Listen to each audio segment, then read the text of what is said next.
Let's go. Welcome back to the Four Handsome Man podcast. I mean, the Think Big podcast. It's your boy Daryl. I got my brothers with me, Mindset Marlon. It's really Alvarez and Art Sam Singh. My guys, we're back. Part three, talking about personality types. And today we're going to be talking about that steady personality type. That guy who's, you know, cool, going with the flow. This guy, he's a little analytical. He's a little, but he's a team player. You know what I'm saying? He's a team player. So you got to work with him a little differently. Sam, how do you usually work with these steady personality types? I think first and foremost is this. Actually, before I say anything else, I missed you guys. Let's see Daryl. more, bro. I mean, I'm That was just a little saying that. disrespectful of You me. know, I need my weekly dose of the three most handsome brown guys on the internet. So, yeah, dude, it's really interesting, and it goes back to what we've been saying each time. It is really really important to understand that you're communicating with someone who may not be communicating like you, right? They may like to speak differently. They may like to intake information differently. So with this type of human being, you have to understand that certain sales tricks work and certain sales tricks don't. And with the steady type who these people are very even, right? They're almost kind of neutral to a lot of things and they're very straightforward sometimes. Maybe not as straightforward as like a red seller who's like really abrasive and aggressive. These are people who typical sales tricks, right? Those sales kind of affections and those affectations and those little kind of sales minutia, they may not work. Why? Because this person, a lot of times, they're just pretty simply straightforward. They know this thing is this way, this way, this way, and this way. And if you try to deviate with some fancy speech pattern and some really fancy little unique sales tricks, they're going to catch on to that because it sets off like kind of alarms in their mind. Like it's really interesting. Marlon's the one who actually told me this back in the day. Is that these you got to think of these people as like almost like 9 to 5 workers, right? What is the identity type of someone who works a 9 to 5? They're usually in a box. They're usually they have a set way of doing things. It is routine based, right? We think about school. You show up at 8 a.m. and you go to class 1, class 2, class 3, then you go to lunch, then you go to class 4 and 5. You go to college, same thing. Graduate college, get work, same thing. 9 to 5. Everything is structured, predictable, routine. You have to understand that when you come at these people and you come at them differently than their routine, a lot of times their guards just immediately go up. So I think understanding first and foremost, the first and foremost most important thing is understanding who you are talking to. So understanding that character profile, right? These are people who like stability. This is why like Marlon likes to, think of them as like the 9 to 5 stability human being. They're stable. They like predictability. They like routine. They don't like things being so far outside of the norm, or they don't like necessarily crazy ideas. They may sound a little off to them. Play to that, right? Show them that you understand how things conventionally work, and then you have to articulate to them that your way of doing things, even if it is a little bit unconventional, it's not so far out the norm that it like raises up alarms, right? Gerald, what about you, man? How do you take these people in? Exactly what you said, bro. That was a really good point. You really don't have to do too much with these people. As long as you can explain it simply so that they can understand and everybody's on the same page. A lot of times they just go with the flow. If it makes sense to them, a lot of times these people they may go a little slower, right? But they're not as skeptical as our analytical people. Like our analytical people, they're trying to poke holes in everything. The the steady person, they're really just trying to understand, right? And once they understand, they're good to go. You know what I'm saying? And like you were saying, Sam, even if it was something that is more difficult, right? Different type of deal. We all do creative, right? So they're not always the norm, right? As long as you can explain what you're looking to do in a manner that anybody can understand it. I like to say so a kindergartner can understand it. They'll be ready to move forward, right? They'll like to work with you. Um, so yeah, Alejandro, what about you, bro? What up, man? Oh my guy, First and foremost, how's everyone doing? Are you guys having a great start to your year? bro, Bro, are you he's kidding me? phenomenal, Kidding me? amazing, bro. I feel like the year is flying by. I don't know if anyone realized, like, the first month of the year is already half over.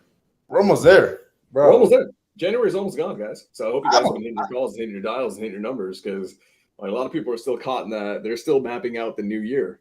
That's I- that's my question, bro. For people who have, everybody who has these New Year's resolutions and these New Year goals, who in the chat is still reading their New Year goals and their targets and everything every single day and still sticking to it? Oh man, come on, man. Mine right here. That's all I'm saying. Okay. Wow. Okay. Let me see in the chat. What's up? Are y'all still reading your goals every day? Are you still reminding yourself what you're actually looking to accomplish? Because I know me, one of my goals is 6 figures a month, every single month. And I'll tell you, I read that every single day. And guess who's on track to making 6 figures this month? You know what I'm saying? Like it's real, right? Like read your goals every single day. Write them down first. Get some clarity. Read them, figure it out, and read them every single day. Yo, if y'all need help with that, come talk to your boy. Come talk to your boy, because it's mindset, Marlon. Seriously, you have to be doing this. One of the biggest mistakes most people make is underestimating how much effort, how much focus, how much concentration goes into creating a goal, to creating the achievement, creating success. You're underestimating how much it takes. It is a daily, consistent reminder. You have to remind yourself. You have to reorient yourself. You have to focus. You got to think about yourself like an airplane. When that airplane takes off from California and it's heading to New York, it's got this beautiful thing called a self-guidance system, an autopilot. If you really understood what was happening, that airplane is constantly being knocked off course. And that autopilot keeps it centered. That autopilot keeps reminding the airplane, this is where we're going. This is where we're going. If it got off course by even 1 degree and it kept traveling, it's going to be hundreds of miles off track when it finally gets there. Guys, we're reminding you right now because it's still January. I don't want you getting to the end of December 2023 thinking, damn it, you know what, next year is going to be my year. No, this year is going to be your year. This year is our year. If this year is not your year, do me a favor, log off right now. Get off YouTube. Don't be a part of the Think Big community. Don't be a part of this community right now. Get out of Daryl's Dog Pound Discord. Don't join in with me on the Morning Mindset. Don't link up with Sam or Alejandro. Stop sending us leads. If this year is not going to be your year, I don't want any of that energy. But if this year is going to be your year, stay here and invite other people who you know want to grow. So I'm done. Pass the mic because I'm going to get too excited. Bro.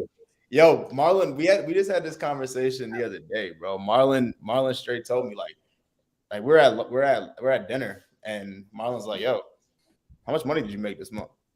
Right. And mind you, a lot of people, I was thinking about this the other day, right? Because a lot of people are scared to talk about money, how much they make, where they're at, right? They either lie about it or they don't want to talk, they avoid it in general. Or, we get brought up, especially, I know me, I was brought up talking about learning that money, talking about people's money is rude, right? How much people make and everything is rude and disrespectful when it's not, right? So I tell Marlon how much I made, and he's like, yo, we need to make more money.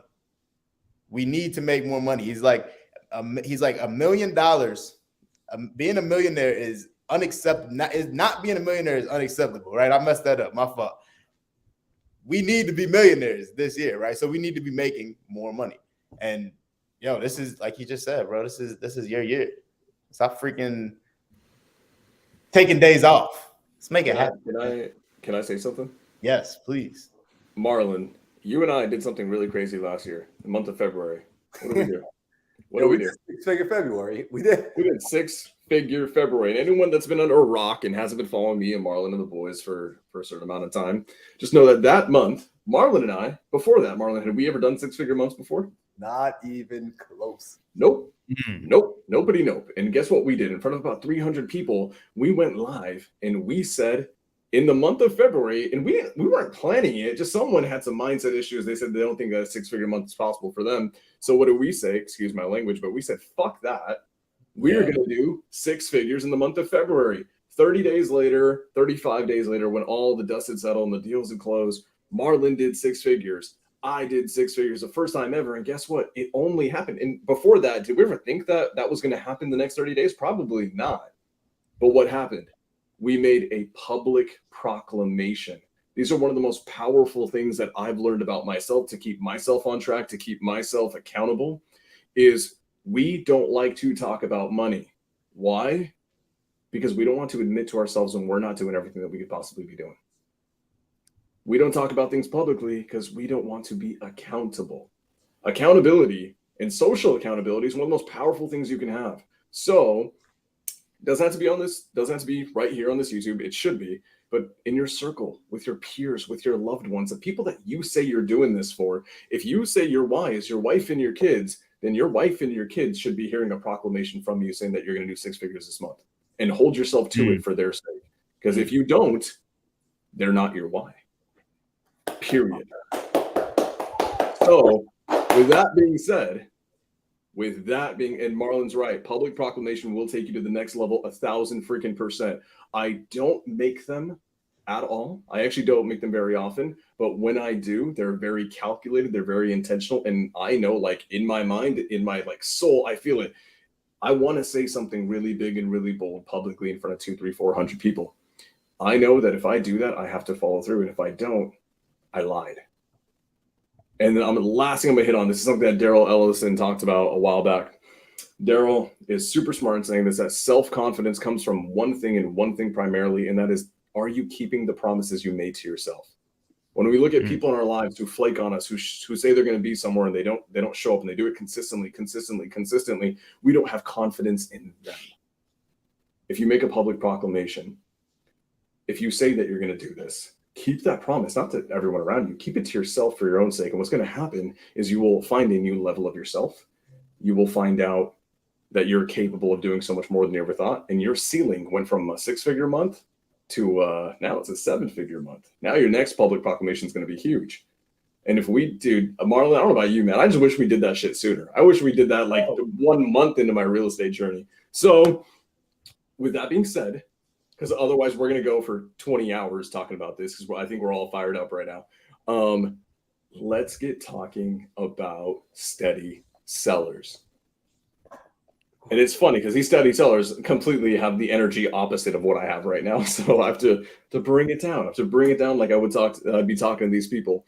So it's important to understand their character profiles. They like playing it safe. They like stability. These are the people whose more than likely their parents were W-2 workers. Their grandparents were W-2 workers. They've been told to play it smart and safe. They go to college, get a 4-year degree, become accountants. Totally fine. There's nothing wrong with that.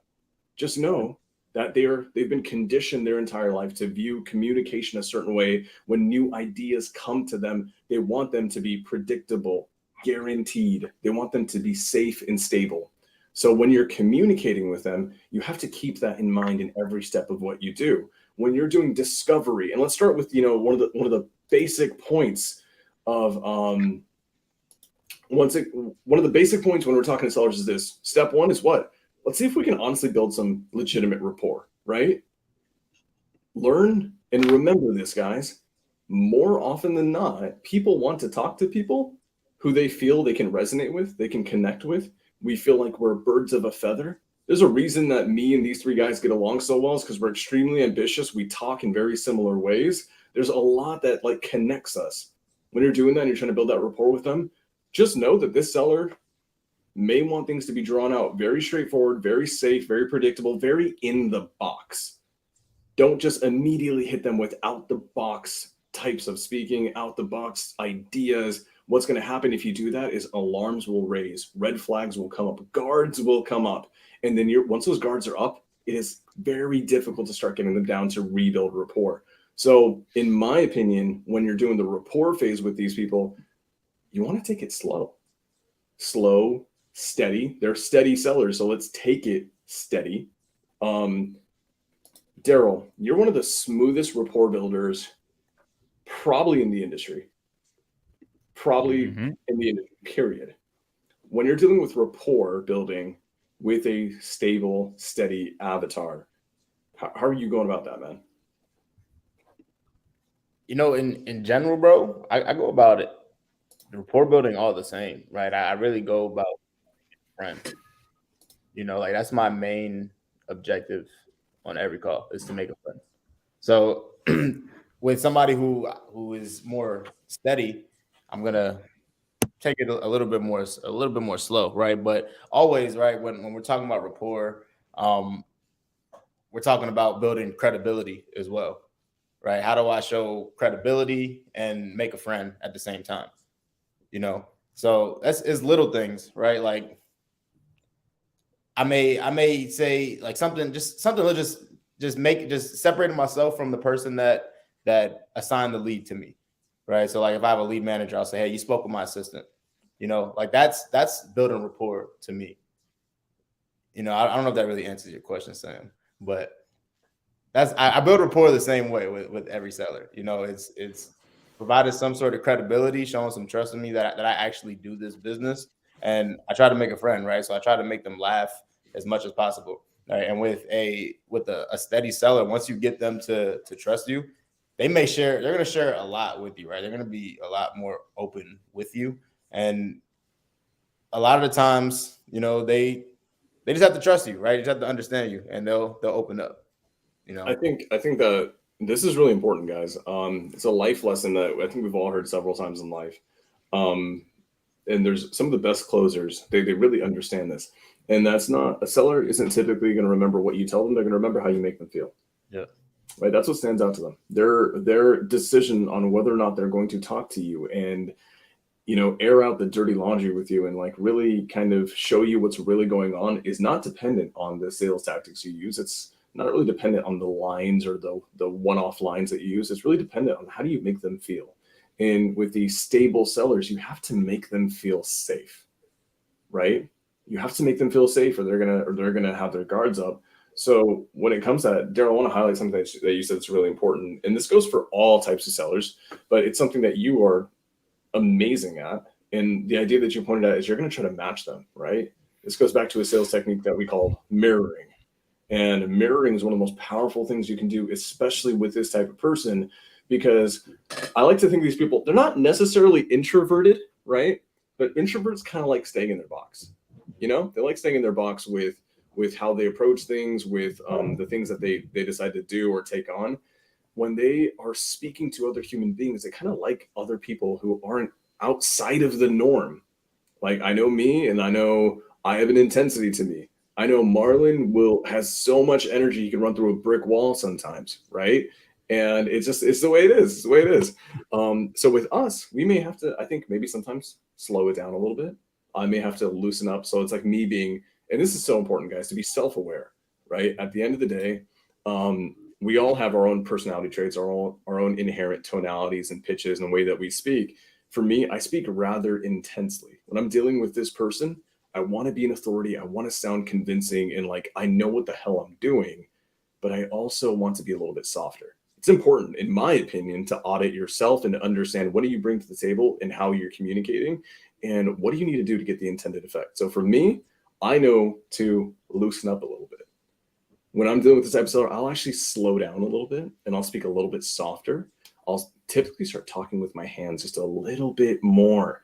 And if you guys are noticing this, what I'm actually doing is I'm also adding a lot more inflections in my voice. I'm drawing out certain syllables and certain phonetics because this allows people to feel a little bit more comfortable than if I started speaking really to the point and with real certainty. This can feel really abrasive to the wrong seller. And if I speak to a steady, stable seller who I don't even really know yet, and I speak like this, I have a chance at feeling like it's way too intense.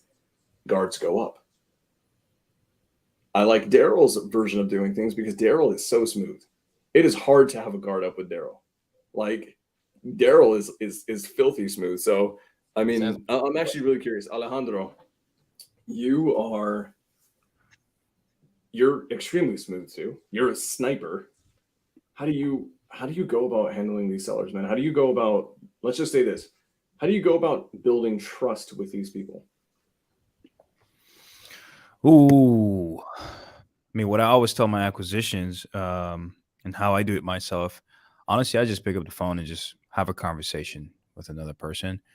And I think this works really well with that steadiness personality because like they're so used to getting these phone calls, people trying to sell them this idea or waste their time with lowball offers and all that stuff. And when you just pick up the phone and just, hey, You spoke with my assistant, just wanted to reach out, see what we can do, see if we're a good fit, and just have a regular conversation from there. Obviously, there are tactics that you can use to still have the right outcome, right? You don't want to just get on the phone and just waste your time on phone calls. Like, you obviously have to have an end goal. So you still have to ask them the right questions. That's very important. Open-ended question, not yes or no question. Don't just call somebody, hey, are you still interested in selling? How much do you want for it? Why haven't you sold it? Like, just have a conversation. Like, that will ruin the rapport building with the steadiness personalities for sure. Like, hey, like, they hear that all the time. So when you're just a little bit different and they feel like they can be your friend and they can have a conversation with you, it's gonna help you a lot. And sometimes, like, letting them know, like, hey, I may not be a good fit for you, but let me see if I can help you sell your house anyways. They love that. And sometimes they want to find a way to do business with you because they trust you enough to want to do business with you. So it's one of those things that you have to be really cautious of when you're talking to these sellers. Like, don't just call them and ask these questions that everybody that's calling them asking questions. Like, you have to be different. Be different, have a regular conversation. Know your objections, have rebuttals for your objections. You have to be sharp as a tack, and also know your product. What are you talking about? Because if they ask you something about, like, if it's creative, or if it's like, hey, I'll help you doing this, and they ask you a question, well, how can you help me? And then you start stuttering, like, good luck getting that report back again. So, does that answer your question, Sam? Yeah, absolutely. And I think this is something really important to understand. Um,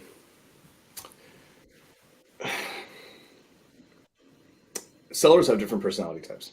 Okay, they have different personality types. They have different ways of communication, and they like to deliver information in unique ways, and they like to receive information in unique ways. And there can be infinite amounts of differences person to person.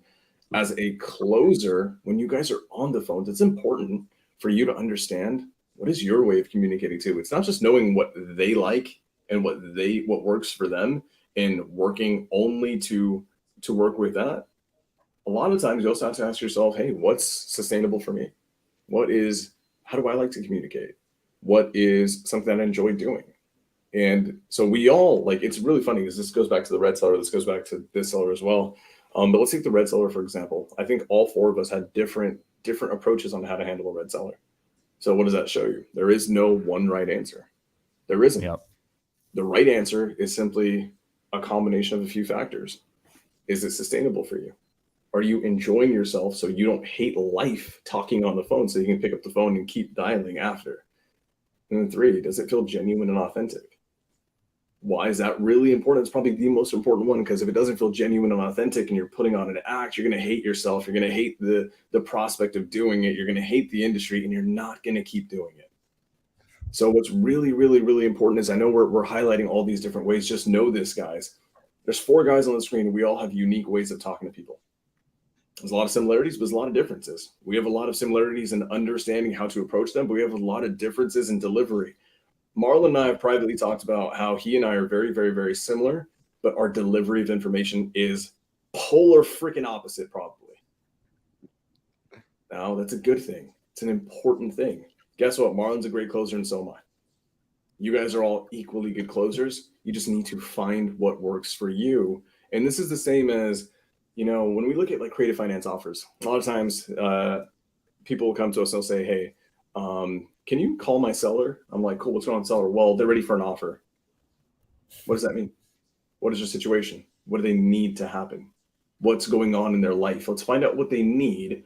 And then I'm going to amalgamate this to seller profiles. What do they need? How do they like to be communicated to? What works for them? And then find out what works for me and see if there's a middle ground that we can bridge. Do the same thing with your sellers. Find out that your stable sellers need to take in information and communication a certain way. Find out what works for you consistently at scale, and then see if there's a middle ground. And guys, there almost always is. Almost always is.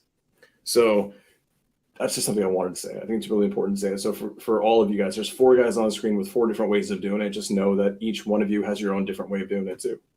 Yep. And the answer is to just test things out and have fun with it. I love that. And I want to point out, Karen just asked a really awesome question. She said, is your approach more of a win the heart or a win the mind? And that is such a good differentiator, because with some sellers, it's going to be more about, like when we spoke about the analyticals last time, that is absolutely a win the mind kind of individual. Like there's no question about it. They're not going to get as emotional with you. They don't really care to know your life story. They don't really want to divulge their life story.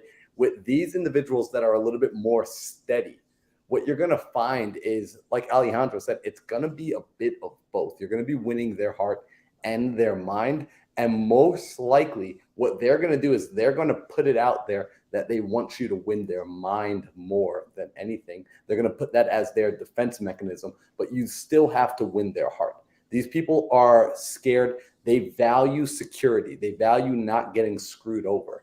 So they want to make sure that they protect themselves. And something that I want people to think about when they think about this sort of seller personality type, this persona, some of the things they value fairness, right? Like these people value like things being fair. There being a sense of justice. There being a sense of we're all like, this is equally good for you as it is for me.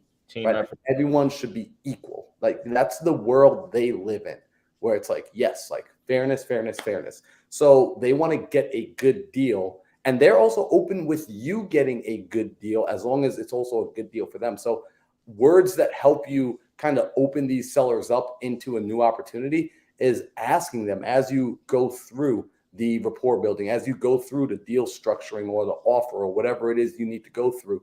You could simply ask them, hey, does this sound fair to you?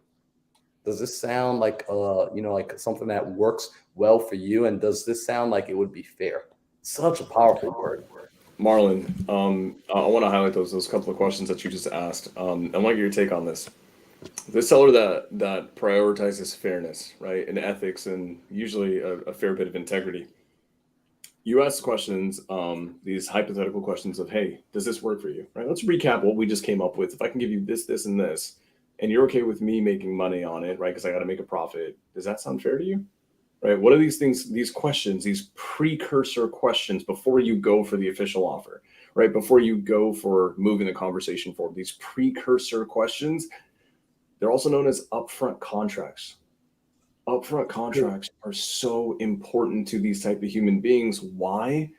They like everything to be out in the open. They value transparency. These are the people, there's people who, some red sellers, you may not want to just lead with, hey, I need to make a profit on this deal, right? Because there's an emotional charge there. These people, I would be very open that you need to make a profit on this. I would say, hey, like I got to make a profit, not because I'm a greedy entrepreneur. It's because I got a team of people that I got to feed, and they have to feed their families. So if we do this, given that, this property needs this amount of work, given that we need to work with your timeline, given that we're doing this, that, and the other, right? And I have to put so much work into this, so much time into this, I'm taking a lot of risk. You are okay with me making the profit that I'm going to make, right? You do understand that I'll be doing a profit on this. And see how I'm airing out my intention, my goal to make money, my motivation is to provide for my loved ones.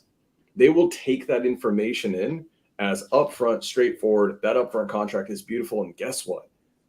It's a lot better than all the other wholesalers who reached out to them, all the other closers who reached out to them and didn't set those upfront expectations. Why? Because these people are looking for ulterior motives. People can gauge stability, steadiness, expectations based on whether or not they think you have ulterior motives or not. You get those out on the front end, you're in. And can we talk about something here? Because I want to address this for the people that are as you're making these calls, as you're on the phone with sellers, I want to be straight up with you that if you're new to this industry still and you're still new to making calls and maybe you're still working on opening your first couple deals, it will be uncomfortable as hell when you're being transparent, when you're being open, especially because you're watching so many of these online gurus telling you like, hey, don't let them know you're doing this. Don't let them know you're doing that. You feel like you're lying to people. Trust me, you do not want to go that route. I have personally walked that road for you, and I can tell you the money you earn from it does not feel as good. The entire transaction is way more stressful. There's way more things for you to remember. Transparency is the best way. Now, with that being said, please understand it will feel kind of scary because ultimately what you are saying to the seller, and you better be cool with this, what you're saying to the seller is, look, we're either going to produce a win-win situation or no deal at all. Those are our two options. We're either going to produce a win-win situation, or you and I are going to cancel this transaction and we're walking away from this table as friends, because I am not ruining a relationship with another human being by lying, manipulating, and deceiving. So when you're in those situations, when you're on those calls and you're feeling like, oh my gosh, should I really say this? Like, what if I tell them and they're just like, no, this doesn't sound fair, and you're scared? Perfect. Those are the words you need to speak next. If those words scare you, those are the words that you need to speak next. Yeah, one thing that I like to do when I speak to these steady sellers is something that kind of what we were just talking about, right? Because their whole thing is they want to trust you, right? They want to feel safe. They want to move slow, right? So a lot of things that I do is I use words like we, right? I make them feel like they're my partner, right? So like I'll say like what do we do about this? I include them in just about everything, right? Like you were saying, Marlon, get their thoughts, get their ideas, because the reality of things, once they're on your side, they're really team players, right? Like they're really accepting. If they understand and they like you, they want to work with you, right? And they understand it's a true win-win here, right? So you don't have to, just like we've been saying, you really don't have to do way too much, because they're extremely patient with you. They're extremely patient, like by nature. These people are patient with you. They're calm. They move slower. So if you just use that framework, right? Like we're a team here, right? We're partners here. So I got a question. God, I'm sorry. I'm excited today. I got energy today. I got my whole 6 hours of sleep last night. We're good to go. I should be at 10 hours of sleep or whatever. Alejandro, I want to ask you this question, bro. How many, because you talk to a lot of different people and different personality types require different amounts of touches. And real quick, when I say touches, what do I mean? Can someone can you break that down? Because when I say touches, what does that mean when I'm referring to different personality types need different touches? You touching butts? Do you mean different type follow-ups, bro? Like different follow-ups? Yeah, different follow-ups, different touches. So when I'm saying touches, yep. I like to say something about that as well, because a lot of the time, one of the biggest mistakes that I see people do is they try to close the deal right there. That is the biggest mistake you can do. As soon as you get on the phone, the first thing you do, let's close them on the first phone call. You need to relax. Just chill. You're not the same thing, bro. Take the breaks. Take your time. Especially with creative deals, take your time. You're not going to call a seller and pitch them terms, and this is something they've never heard in their entire life, and you're pressuring them to close on the first call. You have to take your time with these sellers. And a lot of time I tell these sellers, for example, I've had sellers that I pitch terms to, and they, oh, okay, yeah, this sounds great. Okay, I think I would need $100,000 down. I would need, 8% interest, and, whatever price you're looking for. And I just thought, okay, got it. Cool. Makes sense. Typically people in that situation be like, oh no, yeah, that's too high. Why would I do that? The first phone call, my goal is to get you open to the idea. Yeah. Once I have you open, now you're committed to have a conversation with me to move on to the next step. That's it. And then when we get to the second phone call, sometimes I even get these sellers on Zoom calls with me, and I show them the exact numbers that they pitched to me. Mr. Seller, would you do this deal if you were me? I've had people no, I would not do this deal. Okay, great. So let's find something more realistic that we can create a win-win scenario. And it works. Sometimes it works. It works most of the time. But if they need $100,000, if they really need it for a specific reason, there's other ways that we structure deals. But whenever you're on the phone with a seller, do not try to rush the first phone call. Like, just take your time, build rapport, let them see that you are consistent and you are a real person and you're not trying to only benefit from on your own. Like, just make them feel like you're there for them. Call them 2, 3, 4 times. Sometimes it takes 10 phone calls. Sometimes it takes months. Gotta be patient. If it's not a today, it's not a dead deal. It may be a sweet deal in 3 months. Like, I've had sellers from 2 quarters ago. Yeah, my property's going to sell. I know it's going to sell for this high price. And now they're like, hey, you still want to do terms? Yeah. Why? Because I'm the only one that's going to offer them the highest price. I want to jump in here. I hope that makes sense, Marlon. It makes perfect sense. I'm gonna pass the mic over, but like I gotta highlight 2 things because Alejandro did 2 things, right? First off, I don't know if anyone caught it. He was like, "Yo, you gotta open them up." Like, yo, his hands. He was like, "Yo, we just open it up," and that's what it is. We're opening them up to these situations. I love it, bro. And he said a ninja trick. Like, if y'all were listening and go back, rewind, listen to it. This is why we're recording these. This is why you could come back and get access to it over and over and over. Because he said he will actually sit with these sellers. He will agree with them. I need $100,000 down. Yeah, okay, yeah, I hear you. Right, I hear you. He acknowledged it. And then he'll pencil it out. So he actually does the work. He'll underwrite their nonsense, and then he will show them their nonsense. And he'll say, hey, well, look, Jim, I mean, look, so I'm looking at this. You see this, Jim? I'm like, he'll sit there with him. Like, yo, Jim, I'm coming over for dinner tonight. Hey, look, man, like, we should buy this deal, right? Jim's like, no, it's a terrible deal. Who would ever? Well, Jim, this is a deal you're trying to sell me, bro. Oh, that is such a good move. Instead of arguing with them, show it to them and ask them, would they buy this? Here's a tip on this. Like, take this quote: "A man against his will is of the same opinion still." So in my mind is, how can I make this person go against their own will on their own? And that's the easiest way to do it, by showing them their nonsense. Ma'am, you're crazy on this $100,000 down. It's not going to work. You agree to it, not me. Let's figure something else out. I love it. I love it. It goes back to something that Marlon highlighted before, and that's fairness, right? Be open about your underwriting. Be open about your calculator. If it's a cash deal, right? Because under creative finance underwriting, you typically have to show them on a Zoom. So like in my team, if we're doing creative finance, a lot of times we'll actually jump on a Zoom and like take them through our underwriting process. But if it's like a cash deal, because cash is really simple to like understand, like how to reverse engineer numbers. Like we do this all the time with our cash contracts.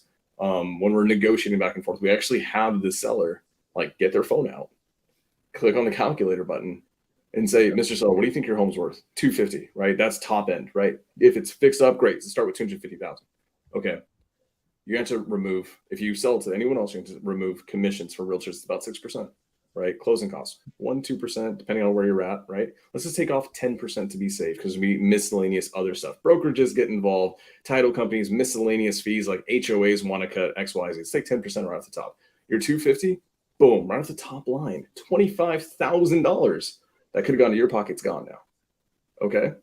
Now you said you need a kitchen update, you need bathroom update, you need flooring, 1,200 square feet, this, that, and the other. Just trust me when I say these numbers. I want you to corroborate these numbers on your own, but just trust me when I say that on a house about 1,200 square feet, about your size, flooring alone is probably take about $5,000.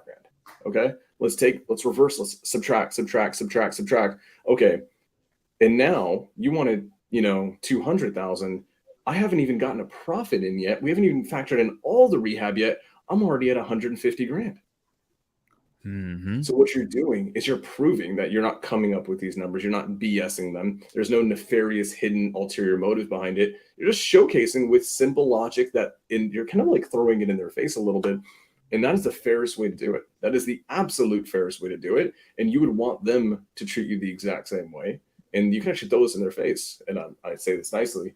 Highlight that. Do you feel that I'm being fair and transparent in how we're doing these deals? Because a lot of the other guys, they're not going to do this.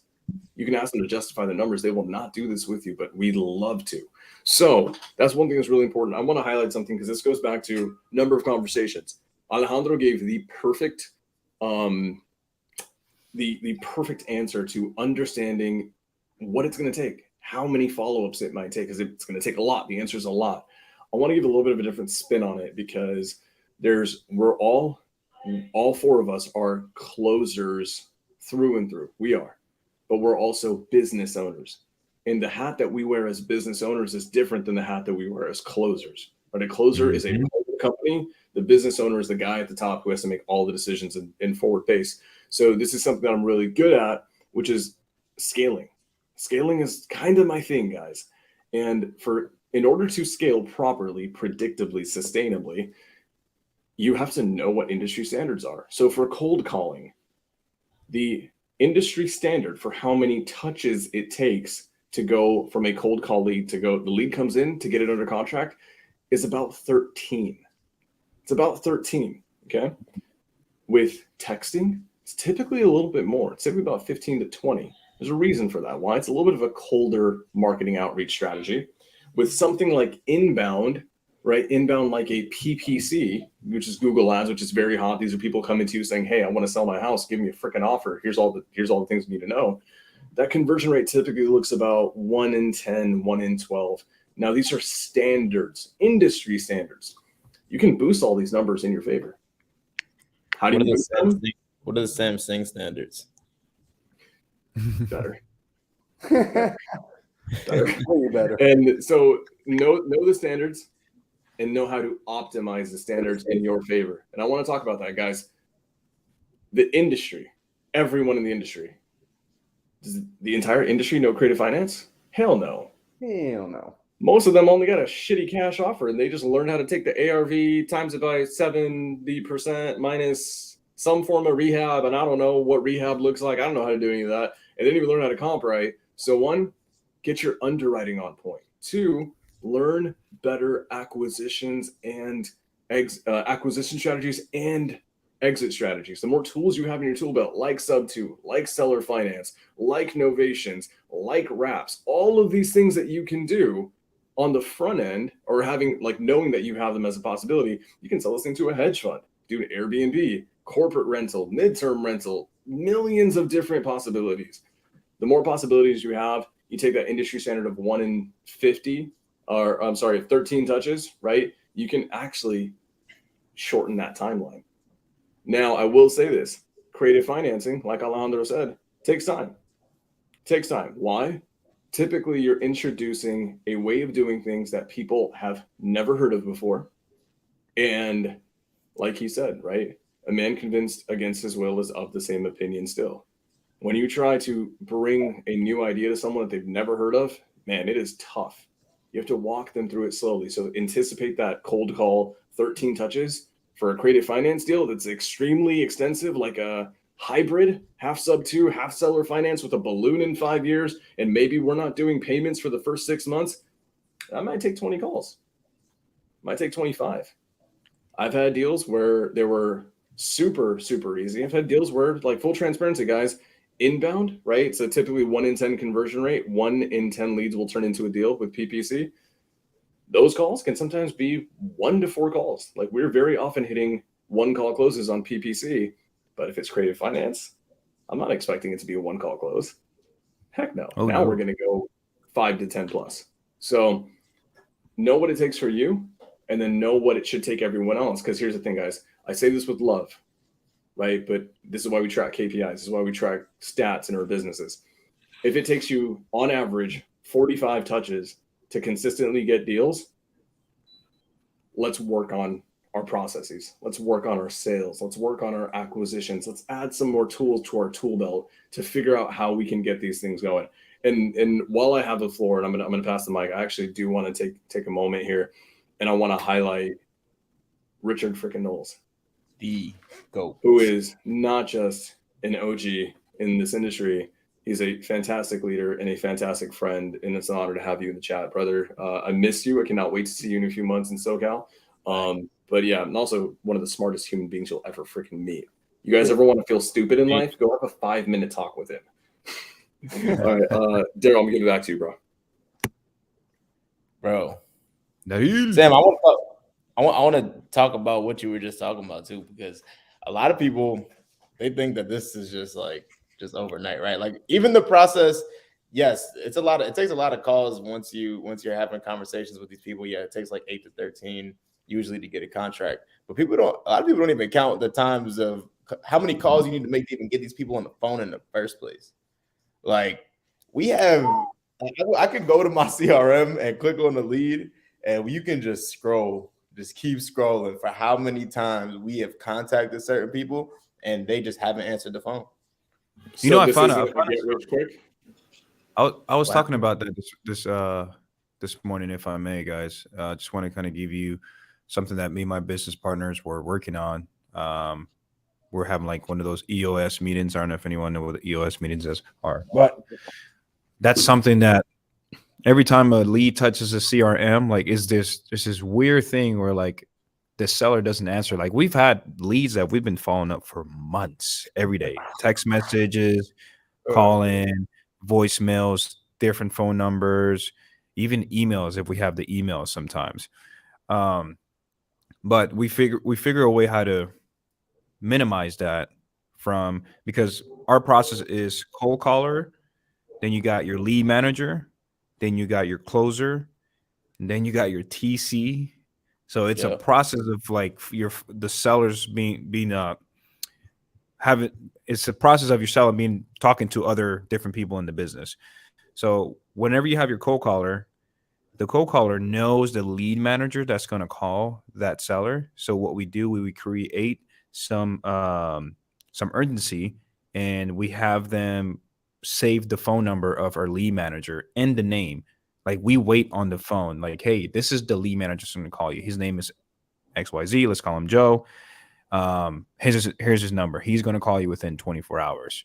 So now whenever that lead manager calls that lead that just touched the CRM, it doesn't show spam likely, or it doesn't look like one of another wholesaler trying to call them. It looks like Joe, the guy that's supposed to call me within 24 hours. And we do the same thing when we move it to the closer, and the same thing when we move it to the TC.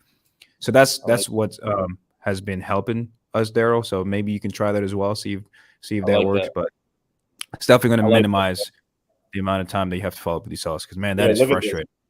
Bro, look at this. Look at this. Let me show. I pulled up just one lead, right? These are just one. We have a bunch of leads like this where. Are you trying to tell me that you don't just pick up the phone once, call people once, your business magically works out? Bro, look at this. Well, guys, Daryl does. Daryl does. He picks up the phone, says about 3 words, and has signed contracts. That's the way it works. Check this out. Look, this lead came into our system. I'll show you when we get to the bottom.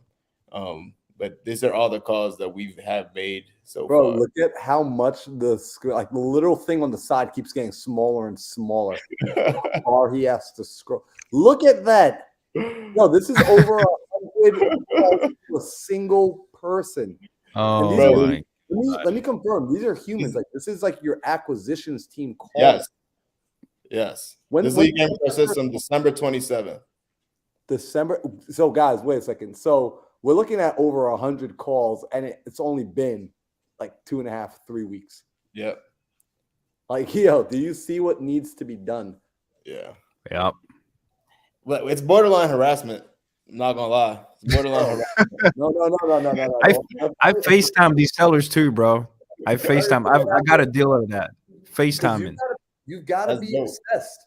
It's be obsessed or be average. Yep. It is be obsessed or be average. Because look, if they are going to do business with you, they will not be upset that you're calling them. They will not be upset that you're solving their problem, that you keep coming and knocking on their door. In fact, they're going to see, yo, you are actually serious. Most everybody else calls them once and then never calls again. Most everybody else shows up one time and then never shows up again. Where are they at? What are people doing to be different? Be consistent and be intense. Be consistent and be intense. Show up every day and then show up with your effort. Show up with your energy. Yeah, that's real talk. Easier said than done. It is easier said than done. This is why we do videos like this. This is why me and these guys on the screen, why we connect with each other and collaborate regularly. Because you want to be in a circle of people who are constantly pushing you. By the way, real quick, I got to do a very, very, very quick plug. Because 2 things. Let's do a little housekeeping before we continue. First off, how many of you are getting value right now? Because I I love, like, we got Nicole, we got Dustin, we got Effie, we got Richard Knowles, we got Karen, we got people blowing up the chat right now. So I love it. If you are blowing up the chat right now, I appreciate you. If you are getting value from this right now, we got 30 people live with us right now. I want to blow this up to 50 people. I want to get 50 people on live right now. So do me a favor. Go. Hit the like button right now, not later, right now. If you've gotten any value at all tonight, hit that like button and share this. Pass it on to somebody else in the industry who needs to hear these words right now, who needs to make some more money, who needs to build an ethical business. Pass this on to them right now, because I want to see you all winning in 2023. Second thing is, as you saw what Daryl was doing, understand Daryl actually breaks this down in depth in his community. Daryl has a Discord community for anybody that's looking to get better at acquisition, anybody looking to get better at sales. And, Daryl, how much does that cost to be a part of your acquisition? Be a part of your community? Free 99. Free 99? Oh, Free 99. Wait, why did I pay $1,000 though? What? Free 99. Free 99, bro. I don't So want money. you're telling me I can get assistance from you. I can go work with you. I can go do deals with you. I can go and collaborate with you. I can go and learn how to speak to sellers with you for free 99. Free 99, bro. Where do I have to go? How do I get into your Discord channel right now? Because somebody just found out your Discord channel even exists 2 seconds ago. I just dropped the link. Hold on. Link right there? I just dropped the link right there. So make sure you click on that link, join the Discord. We're even doing right now 60 days straight of role plays. And the craziest thing about that is I didn't even put that together. That's the community. It's the type of community that we're building, right? This is everybody's looking to help each other out. You know what I'm saying? So join the community. I know my brothers are in there. I'm in there. Shit, I was in there this morning. I was in a random role play room and I didn't even know. Like I was in there just working. I had my motivational music playing in the background. It was like 6 a.m. and somebody jumped in and they're like, yo, I didn't know you would be in here. And I'm like, shit, I didn't know I was in here. But let's talk. What's up? So I had to plug it, man, because I was in the Discord, man. Like that Discord it's fire, man. Like I'm in that Discord and I'm hanging out from time to time throughout the day. It is just, I think people underestimate what it is to do this business with other people. And this does not mean you need to go and partner with them. You don't need to form an LLC with them. But when you're making your calls and you're talking to these types of sellers, you can go and squad up with other people, even just to have them listening to your calls. And then it's going to, one, put you on a better game because now you're conscientious that other people are listening. And then two, you're going to get feedback because you're going to be so in the moment. You're not going to catch some of the things you said, but they might. And also, real quick shout out to our man, Don Rich. I see Don Rich over there in the chat. And Don is somebody that I learned how to speak and talk to sellers.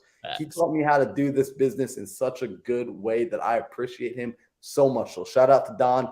Can't let him be inside there sneaking around. I got to say what up, put him on blast. Bro, while you were talking, I was just fighting the urge to just stop you and say, yo, we have a legend in the chat, bro. Because I think we all four of us up here have learned a lot from Don Rich, bro. Whether it's directly or indirectly, like this dude is a legend. Bro, he's the man that taught me that we are the house, like I'm a house doctor. Like, yo, he said, yo, I'm not. He said, I'm a house doctor. I need to know what's going on with the situation so I can give you a proper diagnosis. And I said, damn, Don, like how you make that sound so good. He's so smooth, bro. So, I know we went a little all over the place tonight, but hopefully you start to understanding these different personality types. It's going to be beneficial. And someone asked a great question. Where was it? Olga asked, do you recommend that the same person keeps following up or you switch between partners? Olga, that is such a fantastic question. Ooh, I like to answer that. I'm going to let Alejandro's taking it. Alejandro, take it. This is I have a great story about this one. This is a house in Tennessee. Was it Tennessee? It was in Tennessee or Kentucky. I do deals nationwide, guys. So I think it was in Tennessee. We had this seller. One of my acquisition guys called him, got the price, and out of the blue, the guy's just like, hey, don't want to do this deal anymore. I'm going to sell this house to my son. I called BS. right? And I think, what was it, 3 days later, we gave him some time to chill out. 3 days later, another acquisition called him, right? Anonymously. They didn't say that we were related or anything, and got him on a contract for the exact same price, and we made $30,000 on that deal. So just because the seller tells one person no, doesn't mean they might not. Doesn't mean they won't say yes to another partner. So don't give up. Sometimes it's just a smokescreen. Sometimes they just don't like you for whatever reason. You may have said something. They're like, I don't like this guy. Unfortunately, that's just how life is. So have someone else reach out to them, and you still have an opportunity there. See if there's real pain. See if whatever they told your acquisition guy, if it's true. Some people are too nice to hurt your feelings, right? Like some sellers don't want to tell you, like, hey, I don't like you. I don't want to do business with you. They would just tell you, I broke my leg, or, I just can't do it, or I'm sick. Got to go to the hospital or something like that.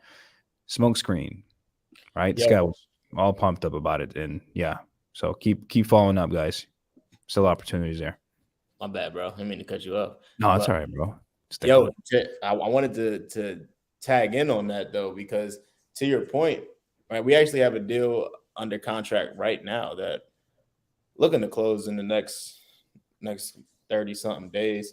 But this is one where it actually got submitted to my JV form by two separate people. Right? So two of my acquisitions people were working this lead at the same exact time. And I had no clue until both of them submitted the deal to underwriting, because they were both ready to send the contract out. So one of them was working the deal cash. One of them was working a creative deal. And what I had, they're like, what do we do? Everybody's all frantic. I'm like, bro, we're just gonna work this together. And I wanted a creative deal. So I'm like, look, I told the one guy, look, this is your job. You're gonna go in there. You're gonna lowball this guy. You're gonna give him one of the lowest offers that he's gotten. Right, get him really low. And then the other one, you're gonna come back right after, give him a call later that evening, and you give him a creative offer. And that's what we did. The first guy, Andrew, shout out to Drew, Coach Drew. If y'all need an RPM, y'all don't know what y'all doing. Shout out to Coach Drew. But Coach Drew sent an offer like $300,000, right? And I'm like, yeah. He was like, yeah, never mind. The seller backed out. Like, the seller was like, yeah, we're not a good fit. And Femi, shout out to Femi. Femi called later that night, came in with an offer at $700,000, creative finance, and he accepted the offer. It was actually a Morby Method deal that we're working on right now in Vegas. So nice. Use your team. Like, and what I just showed you guys, when like we went down that one seller where we called 100 times already, that's multiple people. Like, that's two people on my team, both of my lead managers. I told them that's a free-for-all, right? So we keep calling these people until they answer. We have different phone numbers, so they don't know we're on the same team. They just think they're getting another call, So yeah, that I definitely think I definitely think you should use other lead managers, use your partners, switch it up. Somebody's doing it. Don't give up. Let me I want to chime in here from a little bit of a different perspective. Same message, but different perspective, and this is why it's important. In case Olga was asking from the perspective of a business owner, in terms of how many people do I need to hire? How many people do I need to onboard and recruit? Ooh. In that case, there's a lot of companies. There's a lot of high-performing companies. And just, guys, remember that there's things that work and there's things that don't. There's multiple things that can work. I know a team, personally, one of my mentors did $2.7 million in a 30-day time frame with 5 people in acquisitions. And all 5 of those people were the sole owners of that lead all the way through. So in case, Olga, you're asking, do I need a lead manager and then a separate closer in the company, and there has to be a handoff? Because I think that's also maybe what she was kind of going for too. And this is a business owner question, right? This is a personnel recruitment question. The 5 people that he had when they did 2.7 million, all sellers were owned by that one person. From the second the lead came in all the way to close, it was one person. And I like it. It works for them. But the reality is, for me and my team, we do have a separation between lead managers and closers. And here's why. If in your business, at some point, you will have turnover. People will leave the business. They will go. If you hire improperly, they will learn everything they know that you know, they will go and then copy and paste it and then become your competition. It's unfortunately the way it is, right? It's the way it is. Hiring the right way is important. So expect people to leave. So what happens when you've had a lead manager who, or you have the one person only thing where your systems are built out for one closer to handle a lead all the way through, and that closer leaves you in 3 months? You should anticipate people leaving. Unfortunately, it's true. You should prep for having multiple lead managers. You should prep for having maybe some segmentation between your lead managers and between your closers, and then anticipate that there may have to be pass-offs. And even if you decide to not go the segmented route and you only want to have one closer all the way through the entire funnel, that's totally fine. Have your systems and SOPs in place where, in worst case scenario, you can do both in case that person leaves. So it's a same but different. It ends up giving the same mission, but it's a different take from a different lens, and it's important as a business owner to prep for both scenarios. So we're running a little bit over here. Marlon, my brother, what are we going into next week, man? Yo, next week, let's see. I believe next week we're rolling back into a deal, no deal. So we're going to be doing a deal breakdown. So that's going to be where we bring up a deal that either one of us is working on or even one of the people in the audience, because quite frankly, I've been getting, especially the last few days, I don't know what got into the water, but a lot of people in the last few days have been reaching out to me to help them with their creative finance deals. I don't remember saying anything online of like hit me up, but like a lot of people have hit me up in the last 48 hours to help them out with creative finance deals. So we can do a deal breakdown where we either bring one of our deals to the table, or depending on if somebody has their numbers ready, we can bring their deal up to the table and help them analyze it, underwrite it, and break it down. Bro, this is what they can do. In the Discord, there's actually a creative underwriting channel.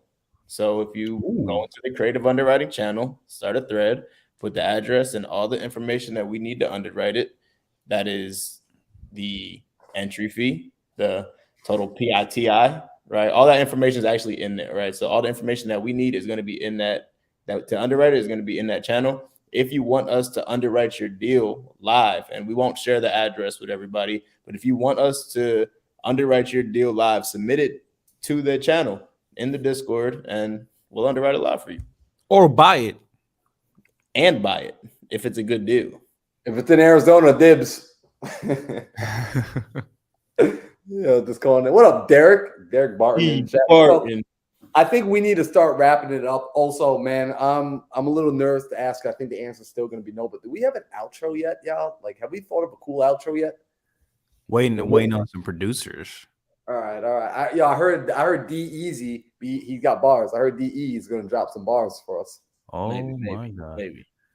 All right. So, let's start to wrap it up. So, guys, I'm going to remind everyone. First off, Marlon Johnson here, aka Mindset Marlon, and I'm on a mission to help you achieve success personally, financially, and professionally by empowering your mind and connecting you to the right people. Practicing my pitch, y'all. I got to practice it everywhere, every day. That's how we get better and better. And ultimately, we're going to be here live at the Think Big podcast every Tuesday, 5 p.m. Arizona. Like, I want you to get tuned in. I want you to get excited about this. Like when you were a little kid waking up for Saturday morning cartoons, I want you to get excited about Tuesday evenings, 5 p.m. Arizona time. Come hang out with your favorites. You're going to be hanging out with Daryl. You're going to be hanging out with Alejandro. You're going to be hanging out with the Sam Singh. You know how hard it is to pull this man out of his work and to pull him out of the Bat Cave and to get him here for y'all. So please, if you got value tonight, do me a favor. Hit the like button and please share this consciously with somebody who also is going to get value from it. Because like I said, I want to see this channel grow. I want to see Daryl grow. I want to see Sam grow. Selfishly, I want to see Alejandro grow. And I want to see you all grow. The way it happens is by passing on the baton, right? Many people don't even know. Quick story time, and I'm bouncing off the soapbox, but I got into sub 2 because of Will Ayarza calling me at 10 o'clock at night saying, yo, there's this video, there's this dude, he's going live in front of a whiteboard right now. He sent me a video at 10 o'clock at night because he was getting value. So he sent that video to me. I got value from it. Because I got value from it, guess what? I've been able to go on and give value to other people. So if you're getting value from something, don't hold it all to yourself. Don't hoard the wealth, share the wealth. So I'm going to pass the mic over to Alejandro. I'm done talking. I appreciate you all, and I will see you back here next Tuesday. That's all, folks. Thank you guys for joining today. This was amazing. I love seeing the viewers grow every week. If you guys got any value from this, please share with your friends, with your family. More viewers will help us spread the message and help others. If you didn't get value, don't share it. But if you did, please send it over. And if you have any questions, DM me at It's Really Alvarez Instagram. You can subscribe to my YouTube channel. I will be releasing a lot more YouTube videos about what I do during my day in this business, how to close more deals, how to close more sellers. So yeah, I appreciate you guys for showing up. I truly, truly do appreciate that. Thank you guys so much. And I'll pass this mic down to Sam. Alejandro, could you also teach us how to go and pick up girls? Because clearly you're that smooth. Wow. Wow. Hey, man, that's a deep conversation there, sir. That's a whole nother series. We're not ready for that masterclass, guys. Yeah, that Alejandro showing us how to pick up girls. That masterclass needs to be about $50,000 minimum, and I'm waiting for him to roll it out because I want to be the first guy to buy it. But I've got nothing to say. The reality is this, guys. If you guys find value, show it. We're on a mission to kind of do a lot of things that a lot of people won't do, especially in this industry, especially for free. I mean, we're giving you guys insights into a lot of amazing things, into a lot of high-performing businesses. If it's of value, give these guys follows, subscribe to them, share it, help us grow, and we'll just keep giving back 10 times over. So that's it for me, guys. I can't wait to see you guys next week. Let's go.